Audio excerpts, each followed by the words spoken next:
শালার ঘরে শালা যখন টাকার প্রয়োজন হয় তখন পায়ে পইরা টাকা চায়, দেওয়ার সময় হয়ে গেলে আর খবর থাকে না। মনে আছে নি আল্লাহ জানে, মনে হয় ভুলেও গেছে।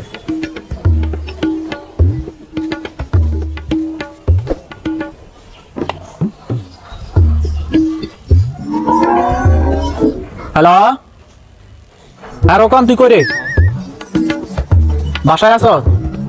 তোর গ্যাংয়ে কয়টা পোলাপান আছে? কে কে আছে তোর গ্যাংয়ে? মাহির, রাফসান, জুনায়েদ আর কে? আচ্ছা শুন, যে কয়টাই আছে তুই সবগুলারে নিয়া শাওনের বাসার দিকে চল, আমি আইতেছি। আরে আর বলিস না, আমি শাওনের টাকা পানা আছি, 1000 টাকা পানা আছি, 1 বছর হয়ে গেছে এখনো আমার টাকাটা দেয় নাই। আজকা ওর গলায় ফাড়া দিয়া ওর টাকা বাইর করবো। কিভাবে টাকা বাইর করতে আজকে দেখাই ছাড়বো। টাকা দিতেছে না, মনে হইতেছে আমি কিছু করবো না। যতগুলাতে টাকা পানা আছে সবগুলা রাইজে শেষ করে এলাম। পারলে কিছু জিনিস নিয়ে আনে, একদম গলা কাটা দিব। হাত পায়ের গোস কাটা দিব প্রয়োজনে। যেভাবে করলে টাকা বাইর হয় ওভাবে করবো, একটারও রাখবো না, সবগুলাতে টাকা বাইর করবো আজকা।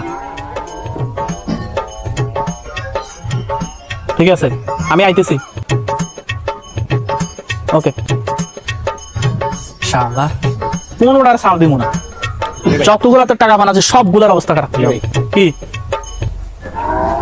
আপনার কাছ থেকে 1 বছর আগে 1000 টাকা নিয়েছিলাম ভাই।